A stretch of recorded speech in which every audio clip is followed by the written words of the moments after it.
Bonjour à tous. Quelle joie d'être ensemble ce matin pour louer notre Sauveur et Seigneur Jésus-Christ.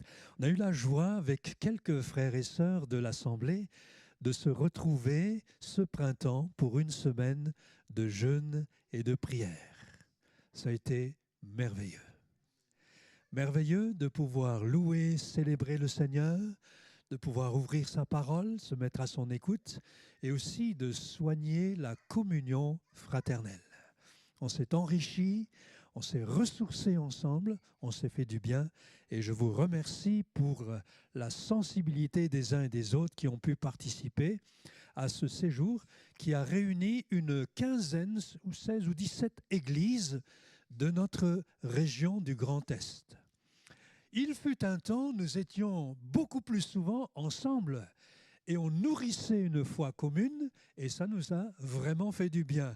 Les anciens, vous vous en rappelez, du temps de Gilbert Ringenbach et tous les autres qui ont ouvert les œuvres dans notre région, à Pentecôte, à Pâques, à toutes sortes d'occasions se retrouver et ça fait du bien.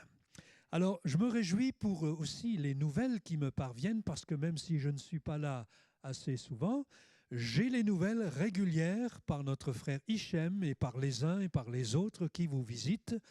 Et ensemble, nous portons l'œuvre de Saint-Dié et le travail qui se fait ici.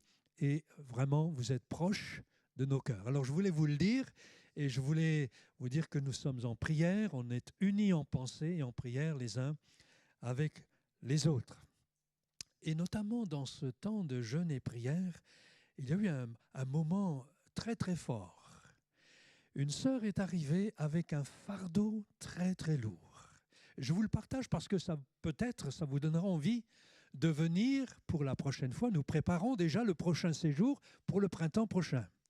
Et une sœur est arrivée avec un fardeau très très lourd. Nous ne connaissions pas son histoire, ni son passé, ni son contexte de vie. Et le deuxième soir, il y a une parole, comme quoi la parole qui vient au bon moment, qu'elle soit une parole prêchée, qu'elle soit une parole inspirée, un don spirituel, peu importe, le Seigneur a mille et un moyens pour toucher notre cœur, pour nous parler, pour nous sauver, pour nous bénir, pour nous délivrer, pour nous encourager. Et voilà cette parole qui arrive et qui dit à peu près ceci, tu vis une situation très difficile, très douloureuse.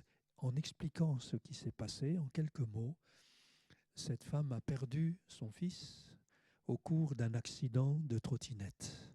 Et cela faisait 2 années qu'elle avait ces souffrances internes, ce poids, ce deuil qu'elle portait en elle, sans pouvoir vraiment sortir d'une impasse. Et cette parole qui arrive là, ce deuxième soir, et alors évidemment, en psychologie, on appelle ça une catharsis, c'est-à-dire quand tout d'un coup, tout s'échappe, vous connaissez l'histoire de Joseph, hein, l'histoire de Joseph qui pendant 20 ans est loin de chez lui, et tout d'un coup les frères arrivent, et tout le passé remonte tout d'un coup à la surface avec les souffrances, les douleurs, et cette femme a vécu cela, elle a été libérée.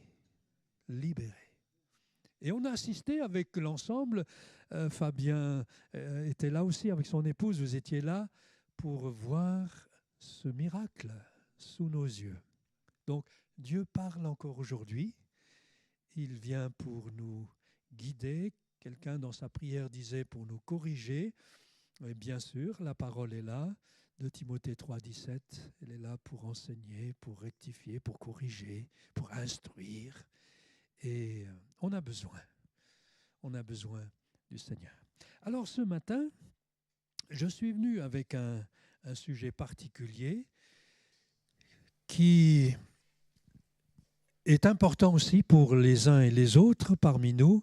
Le sujet, c'est l'amitié. L'amitié. Vous savez que dans notre société moderne, l'amitié authentique est devenue très rare. Peu de gens ont de vrais amis. Nous, on a le meilleur des amis, mais nous sommes sur terre. Et nous sommes des êtres relationnels et nous sommes liés les uns aux autres. Et la véritable amitié, eh bien, je crois que ça fait partie aussi d'un témoignage chrétien. Et là, on touche à un point fondamental de notre vie chrétienne qui est celui du caractère. Du caractère. Paul Gould, qui est un professeur de théologie, disait « La mort de l'amitié authentique est l'une des marques de l'âge numérique ». Notre frère Raymond nous parlait des réseaux et du numérique. Les relations sont devenues superficielles. La conséquence n'est autre qu'une épidémie de solitude. Vous voyez là, épidémie de solitude. Et pourtant, l'amitié est une aspiration profonde et universelle. L'amitié, elle est plus précieuse qu'un trésor. Nous sommes des êtres relationnels et nous sommes conçus pour avoir une vie sociale. Ça a été particulièrement difficile lors du Covid. Vous vous en souvenez ? On parlait vraiment de lien social. Et l'amitié peut être une source d'épanouissement, de ressourcement, de renouvellement. Et alors, je pose la question ce matin, mais qu'est-ce que c'est qu'un ami ? Parfois, nous chantons « Quel ami fidèle et tendre nous avons en Jésus-Christ ». Et c'est vrai, mais c'est quoi vraiment un ami ? Comment reconnaître un véritable ami ? Comment bâtir une amitié solide, saine et, si possible, durable. Moi, j'ai des amis que je connais depuis 50 ans, avec qui j'ai traversé le Sahara, le désert, avec qui j'ai fait de l'évangélisation en brousse en Afrique, et nous nous sommes un peu perdus de vue, mais à chaque fois qu'on se retrouve, ce lien est tellement fort parce que c'est un lien d'amitié. Un lien d'amitié. Alors, c'est ce dont j'aimerais m'entretenir avec vous en m'appuyant sur quelques passages du livre des Proverbes. Vous savez que le livre des Proverbes a énormément de choses à nous apprendre, à nous dire. Il y a en fait 31 chapitres et je me suis fixé comme objectif de lire au moins un chapitre par jour. Alors en ce moment, voilà, il y a bien sûr d'autres passages, bien sûr, mais un chapitre par jour. On est le 27 aujourd'hui. Et ça peut être le chapitre 27. Alors, chacun a sa manière de lire sa Bible, etc. Je ne veux imposer rien à personne parce qu'aujourd'hui, on a beaucoup d'outils, il y a des applications, il y a toutes sortes de choses, mais ça peut être une indication. Le livre des Proverbes, c'est un livre plein de sagesse qui est écrit pour la plus grande partie par Salomon, qui se sert de comparaison, d'images pour nous parler de la vie et de la vie du quotidien. Et entre la théorie dans notre tête parfois et le quotidien, il y a parfois un petit décalage, on va dire. Eh bien, le livre des Proverbes peut réduire ce décalage en nous enseignant, en nous instruisant. C'est la parole de Dieu au travers d'images. Il nous enseigne à vivre d'une manière sage et à être en capacité de faire ce qui est juste. Quelquefois, on est devant des choix. Quelquefois, on a affaire à des décisions importantes. Et ma réflexion, c'est souvent celle-ci, c'est « Seigneur, aide-moi à faire ce qui est juste ».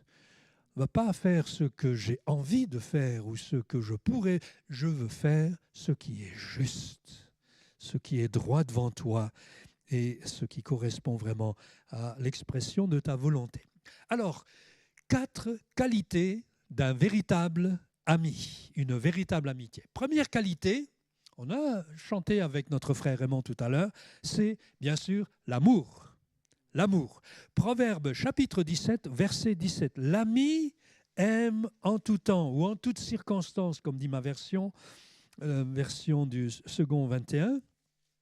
L'ami aime en toutes circonstances et dans le malheur, il se montre un frère. Une autre traduction dit « un frère est né pour le jour du malheur ». Sous-entendu que quand tu te trouves en difficulté, eh bien, il y a là un ami près de toi qui est plus qu'un frère. Proverbe chapitre 18 au verset 24, celui qui a beaucoup de compagnons ou beaucoup d'amis les a pour son malheur, mais il y a des amis plus attachés que des frères.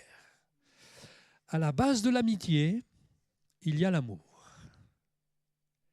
Ami vient du verbe aimer. Jésus est notre meilleur ami. Il nous aime.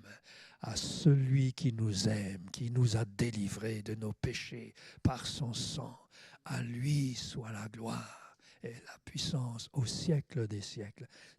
Son titre, c'est « À celui qui nous aime ». Et les vrais amis sont souvent des amis de longue date, avec des liens très forts, unis par des histoires, des aventures, des anecdotes, des malheurs aussi et des joies. Ça fait partie de la vie, ça fait partie de notre quotidien. Un ami peut être plus proche qu'un frère. Vous savez qu'on ne choisit pas sa famille. On ne choisit pas des frères et sœurs. Mais un ami, c'est quelqu'un qui vous choisit et c'est quelqu'un que vous pouvez choisir. Plus attaché que des frères. Le mot hébreu ici, attaché, c'est le mot coller. Il y a donc là une notion de lien très fort. Les amis cheminent côte à côte. L'amitié dans notre vie apporte une dimension que la famille ne peut pas toujours nous apporter, une dimension complémentaire. Alors bien sûr, tout dépend du type de relation que nous avons avec nos familles et avec les amis, bien sûr. Mais on s'arrête, où s'arrête la famille, où commence l'amitié, c'est parfois un petit peu difficile à définir. Hein. Le lien qui nous unit dans la famille chrétienne est très fort. L'amitié fraternelle, on parle du mot koinonia, c'est aussi être partager les uns avec les autres, être en lien les uns avec les autres. Vous ne trouverez pas un ami en cherchant un ami, mais le meilleur moyen de se faire un ami, c'est d'en être un soi-même. Je donne là déjà quelques indications. Un ami, c'est quelqu'un qu'on découvre au travers d'une passion commune, d'un projet commun, d'un intérêt commun ou d'un problème commun. L'écrivain chrétien C.S. Lewis dira, pour décrire la naissance d'une amitié, il donne cette expression, quoi ? Toi aussi, je pensais que j'étais le seul. Donc on découvre un ami avec un intérêt ou un projet commun. Et à partir de ce moment-là, l'ami se révèle comme un compagnon de voyage, comme quelqu'un qui marche avec moi dans la même direction. Nous partageons un même projet, une même vision, un même sentiment. Vous avez, par exemple, dans la parole, l'exemple de David et de Jonathan. Il y avait un lien très fort. Certains ont détourné, ont mal interprété cette amitié entre David et Jonathan. Ils en ont même fait l'expression d'une association qui s'appelle David et Jonathan pour dire que c'était une relation homosexuelle. Or, ce n'est pas ça que la parole de Dieu nous enseigne. Hein ? Mais c'est pour montrer qu'il peut y avoir des liens très forts entre deux hommes, deux femmes, des relations d'amitié qui soient des amitiés propres, saines. Dis-moi qui tu fréquentes et je te dirai qui tu es. Et notre caractère se voit à l'amitié que nous entretenons avec certaines personnes et notre entourage. Notre entourage. L'apôtre Paul dira dans 1 Corinthiens 15 au verset 33, « Ne vous y trompez pas, les mauvaises compagnies corrompent les bonnes mœurs. » Lorsque nos enfants étaient encore plus petits, autour de la table, très souvent, nous avions de grandes discussions. Et parmi ces discussions, on leur disait toujours avec mon épouse, « Faites bien attention à vos fréquentations. Hein. Faites bien attention. » Et on leur disait, « Choisissez bien vos amis. » Des amis, finalement, on n'en a pas beaucoup. Hein. On peut les compter sur les doigts d'une main. Mais les amitiés sont quelque chose de précieux. Les amoureux sont face à face, les amis sont côte à côte et cheminent ensemble. Et donc la véritable amitié se découvre et ensuite elle se construit sur la base d'un amour partagé. Première qualité, c'est donc l'amour. Deuxième qualité qui est importante aussi, c'est la confiance. Proverbe 27, verset 19, « Tout comme l'eau reflète un visage, le cœur de l'homme reflète l'homme. » Et dans ce passage, il y a une dimension de transparence, la confiance. Un véritable ami, il vous laisse entrer dans sa vie. Il n'a rien à cacher, il partage son cœur et sait se montrer vulnérable. Un ami, c'est quelqu'un avec qui vous vous sentez en confiance. Vous pouvez tout partager, tout dire. Vous pouvez parler de tout. Aucun sujet n'est tabou. Parce qu'il n'y a pas de crainte d'être jugé, d'être condamné, mais d'être écouté. Il n'hésitera pas à vous parler de ses problèmes parce qu'il sait que vous êtes en capacité d'écouter, de l'aider et que vous saurez rester discret. Ah, ça fait partie. La confiance, ça se construit. La confiance libère la confiance. Je connais tes points forts, tu connais les miens, tu connais mes fragilités, je connais tes angles morts, tu connais mon histoire et je connais la tienne. Et quand il y a de la confiance, il n'y a pas de méfiance, ni de jugement, mais il y a la liberté. Et ça, c'est tellement beau quand cette amitié fraternelle peut être aussi vécue dans le cadre de l'Église locale. Cette confiance entre deux ou plusieurs amis gagne en intensité lorsqu'elle est alimentée par l'honnêteté, la sincérité, la loyauté, la fidélité. Tout ça, c'est un kit complet qui vient nous chercher dans notre caractère. Caractère. Vous savez que le mot caractère, charaktein, ça vient du grec qui veut dire imprimer. Imprimer. Et en réalité, nous sommes tous en cheminement pour devenir à la ressemblance de Jésus. Et ce que le Saint-Esprit cherche à faire, c'est d'imprimer en chacun de nous le caractère de Christ, notre ami fidèle et tendre. Ça, c'est la version française. La version allemande ou la version anglaise est beaucoup plus forte, beaucoup plus intense. Le Seigneur cherche à imprimer son caractère en nous. Donc, dans une relation d'amitié, on vit aussi ce qu'on appelle une connexion émotionnelle. Je suis impliqué émotionnellement.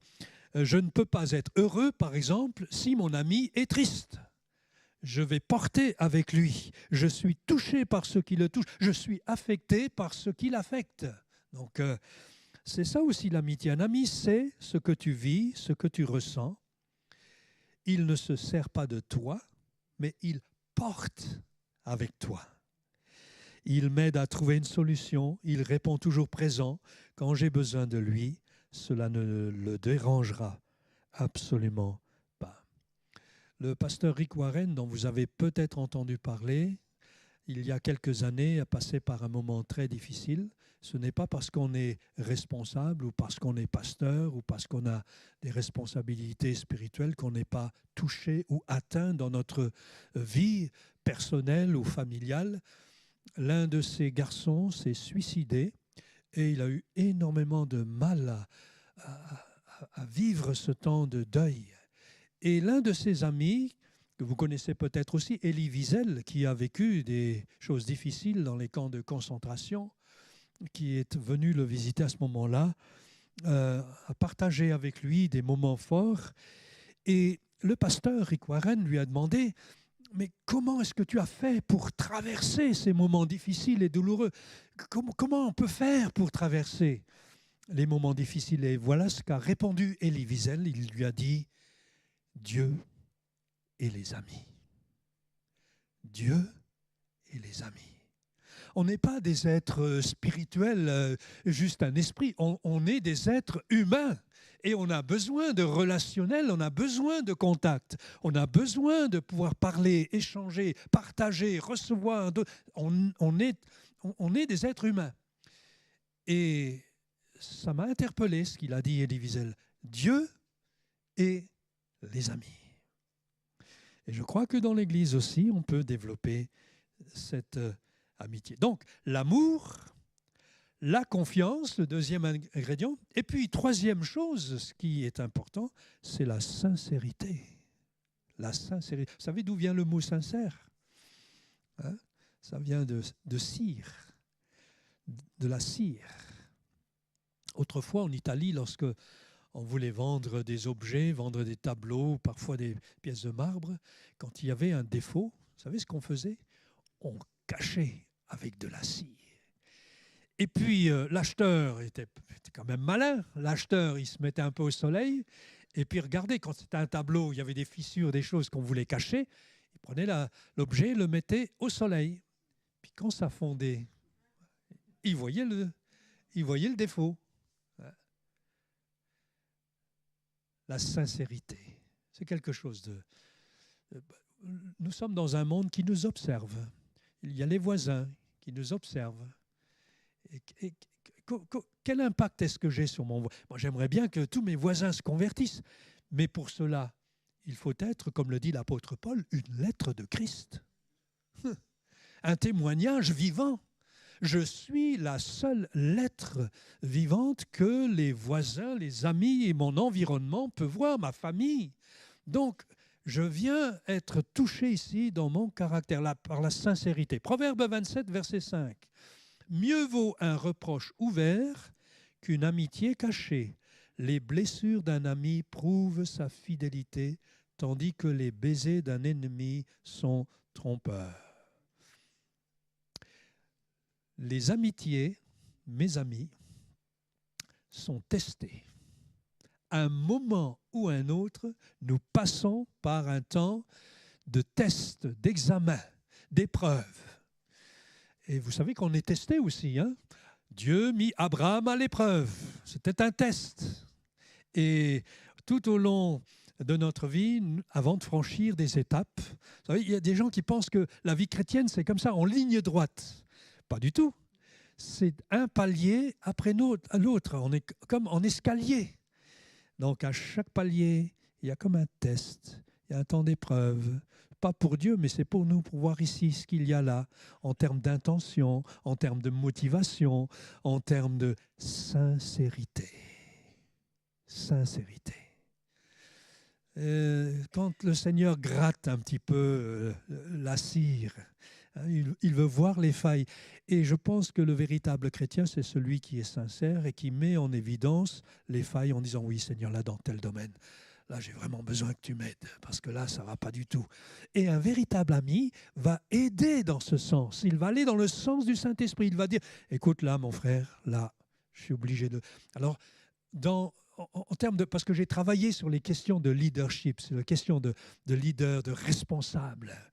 Et il y a dans ces formations des moments clés qui s'appellent des conversations cruciales. Vous savez ce que c'est qu'une conversation cruciale? C'est parfois quand le patron il vient et puis il te dit « Écoute là, mon ami, il y a quelque chose qui ne va pas. » Et là, tu es dans la confrontation et puis tu dis « Ok, je vais faire en sorte que ça aille mieux. » Et donc, à tous les niveaux de notre société, dans notre famille, cette semaine, j'étais amené à parler à ma belle-fille. Alors j'avais le choix. On a toujours le choix. Ou on se tait, on ravale sa salive, puis on en parle entre nous, mais je trouve que ce n'est pas juste. Alors j'ai dit à ma femme, je trouve que ce n'est pas juste. Il faut que je lui dise quelque chose. Et j'ai décroché le téléphone.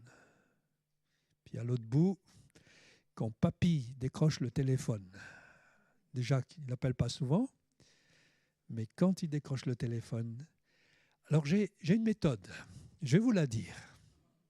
Je vais faire un peu comme Raymond ce matin. La méthode, c'est la suivante, ça s'appelle la méthode du sandwich. Le sandwich, vous avez le pain au-dessus et vous avez le pain en bas. Et au milieu, vous avez le jambon, le beurre, la salade, les tomates, tout ce que vous voulez. Alors j'ai commencé par le pain, en disant tout le positif que je voyais. Il faut toujours faire cela, être positif. Quand vous voyez la méthode du Seigneur dans le livre de l'Apocalypse, il commence toujours, que ce soit les Éphésiens, l'Odyssée, etc., il met en avant les œuvres, etc., formidable, il dit, voilà, c'est bien. Puis après, mais ce que j'ai contre toi. Puis il soulève les choses et il termine en étant positif. Hein? Voilà, retiens ce que tu as, va de l'avant, je suis avec toi. Donc, et puis alors j'ai dit ce qu'il y avait à dire, puis j'ai terminé avec le pain, mon sandwich. Alors c'est pas facile à dire des choses difficiles, c'est pas facile, hein? Après, on se dit, mais est-ce que j'ai bien fait? Est-ce que j'ai bien dit? Est-ce que j'aurais pas? J'ai dit ce que j'avais avec mon cœur, avec ma motivation. Et si je te dis ça, c'est parce que je t'aime. Si je ne t'aimais pas, je laisserais courir, mais je t'aime.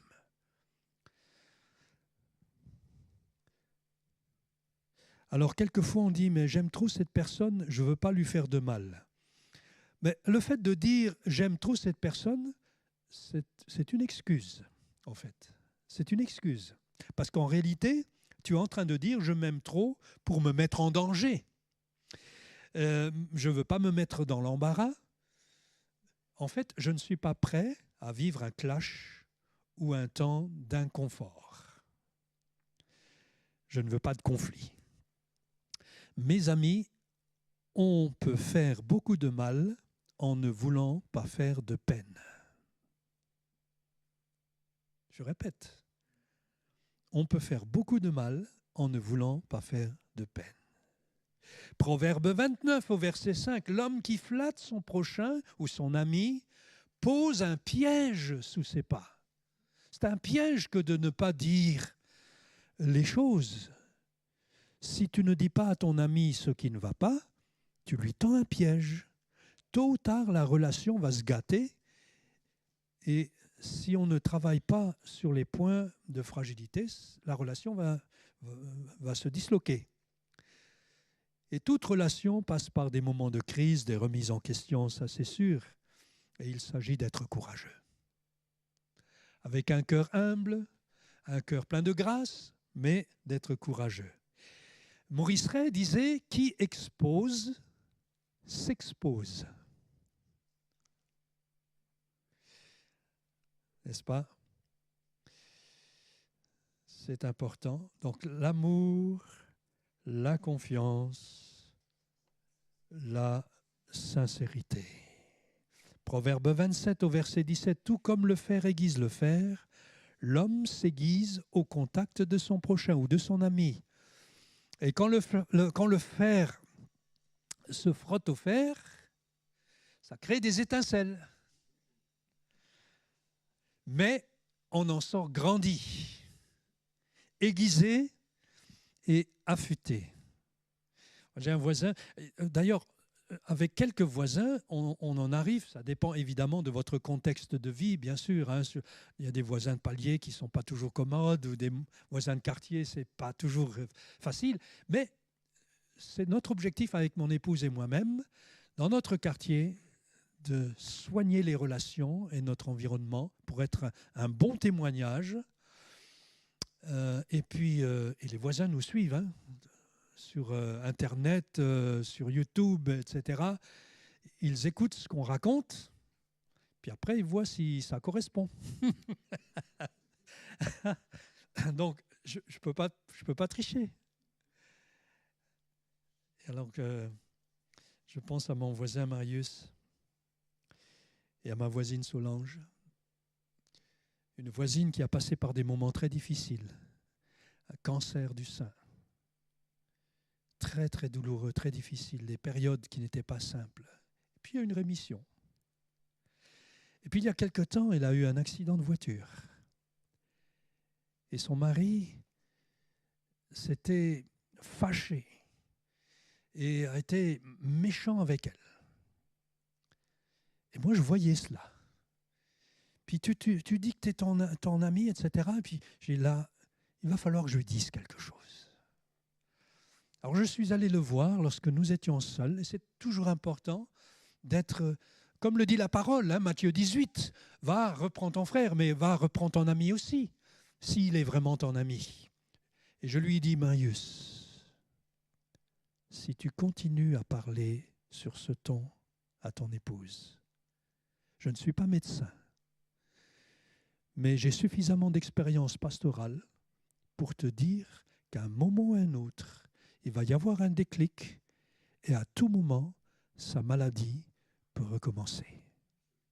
Sur un plan psychologique.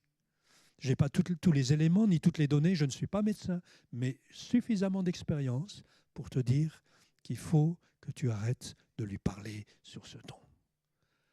Alors, évidemment, il a versé une larme.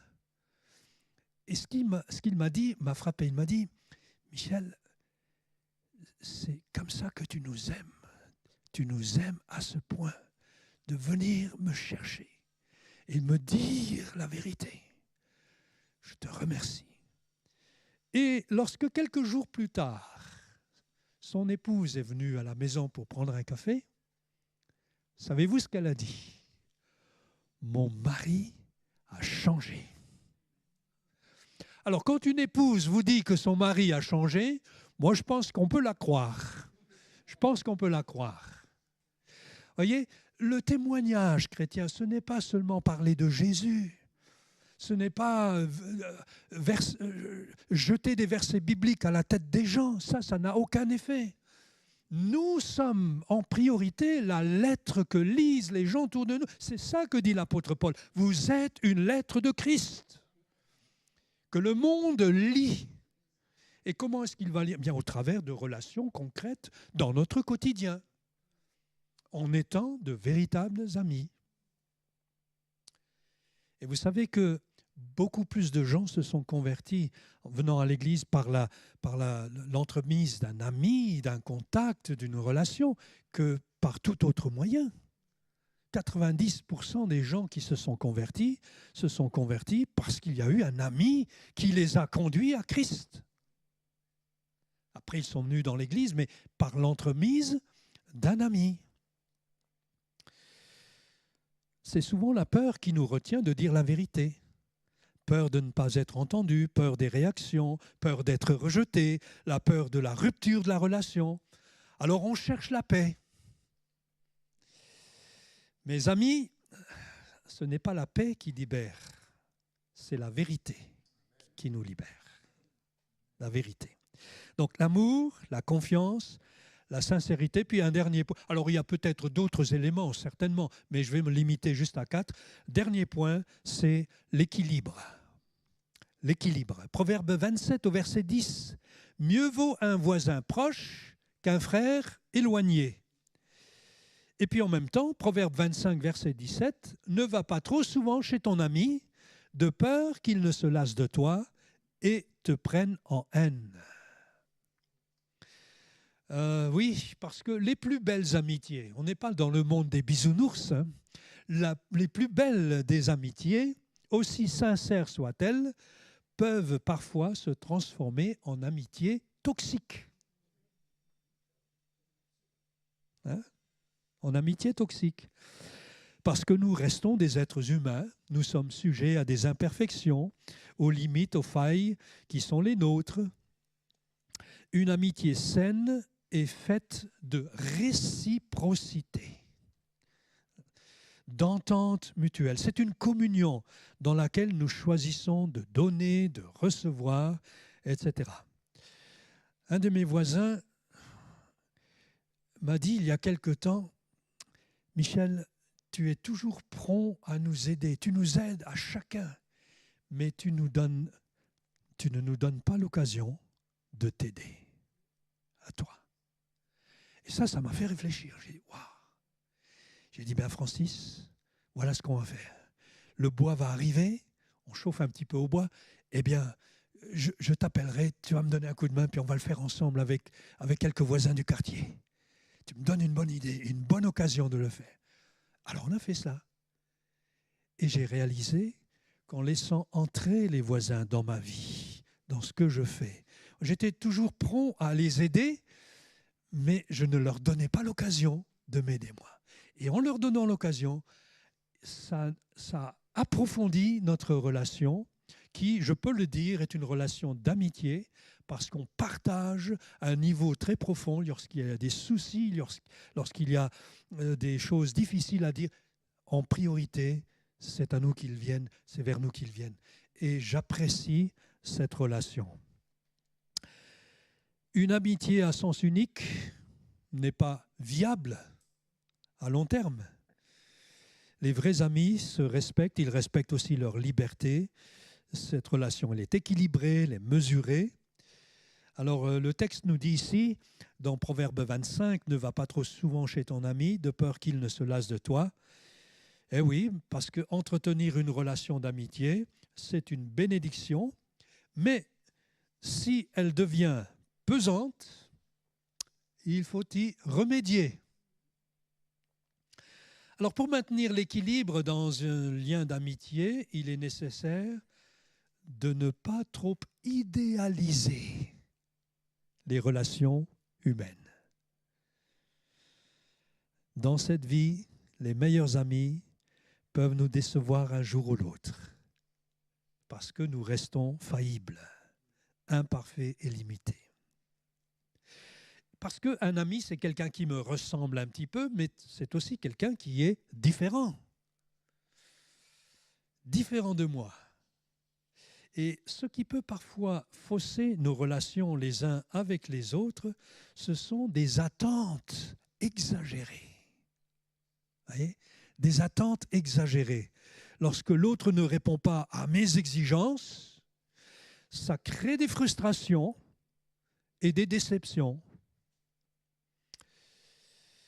Et puis parfois aussi, il peut arriver qu'il y ait des désaccords, des conflits. Mais là aussi, ça peut être testé. L'amitié est plus forte que les conflits. Si l'amitié participe à notre bien-être et à notre épanouissement, eh bien, elle ne suffit pas pour combler notre vie intérieure profonde. Voilà pourquoi il est tellement important de nourrir notre relation personnelle avec Jésus, qui est notre ami par excellence. Il est plus proche, il est plus attaché qu'un frère. Jésus est l'ami qui aime en tout temps. Il nous aime d'un amour éternel, dit la parole, sans limite. Et un amour, s'il vous plaît, inconditionnel. Wow. Lui, il nous montre qu'est-ce que c'est qu'un ami. Ses blessures sont des blessures d'amour. À la croix, il a pris sur lui notre péché, non seulement le péché du monde entier, mais il a pris le mien aussi. Il a perdu son amitié avec le Père à cause de moi. Pour que je puisse entrer dans une relation d'amitié avec lui, il est l'ami qui ne nous laissera jamais tomber. Ah, ça c'est fort. Il ne nous laissera jamais tomber. Personne, dit la parole de Dieu, ne nous arrachera de sa main. Et en fait, comme disait souvent le pasteur Gilbert Ringenbach, c'est lui qui nous tient, c'est pas moi qui le tiens, c'est lui qui me tient. Personne ne pourra m'arracher de sa main et briser le lien d'amitié qui nous lie ensemble. Il est mon sauveur, il m'a pardonné, il m'a accueilli, il m'a libéré de la crainte d'être rejeté. Il a fait de moi son ami pour que je puisse devenir l'ami que je suis censé être. Jean 15, verset 13 dira « Il n'y a pas de plus grand amour que de donner votre vie pour vos amis. » C'est ce que Jésus a fait à la croix pour moi, pour toi. Il est notre exemple. Avoir des amis, c'est un cadeau, mais connaître Jésus comme le meilleur des amis, c'est quelque chose de précieux. C'est la vie éternelle. C'est une vie de qualité supérieure. C'est ce que dira Jean. La vie éternelle, c'est que vous le connaissiez, lui, le seul vrai Dieu. Alors, nous voulons être l'ami de Jésus, nous voulons être de meilleurs amis pour lui, et nous voulons aussi développer l'amitié les uns avec les autres, au travers de l'amour, au travers de la confiance, au travers de la sincérité et au travers de l'équilibre. Amen. Je vous invite à prier avec moi. Seigneur, nous te remercions parce que tu es notre ami le plus précieux. Tu es notre exemple, notre modèle. Et nous voulons te ressembler. Ce matin, dans la prière aussi, plusieurs l'ont exprimé. Merci d'être un modèle, un exemple pour nous. Merci pour les évangiles qui te présentent comme l'ami. Tu es même l'ami des pécheurs. Et les plus pauvres, les plus humbles, les plus fragiles, tu as fait d'eux des amis. Eh bien, aide-nous, Seigneur, à vivre aussi l'évangélisation. Aide-nous à vivre notre vie de témoignage, de témoin de Jésus-Christ, comme toi tu le souhaites pour chacun d'entre nous. Nous sommes les uns et les autres dans des contextes différents, dans un environnement différent, mais la vérité est là. Seigneur, merci de faire de nous de vrais amis, des amis de Jésus qui rayonnent, qui reflètent, qui sont un témoignage à la gloire de Dieu, en ayant des amis vrais, sincères, honnêtes, véridiques. Merci Seigneur de faire de nous une lettre de Christ que le monde autour de nous pourra lire en se tournant vers toi. C'est notre prière, c'est notre désir, notre souhait, que le plus grand nombre puisse se tourner vers toi en raison de notre témoignage d'amitié avec toi, mais aussi des amis autour de nous. Que ton nom soit béni. Amen.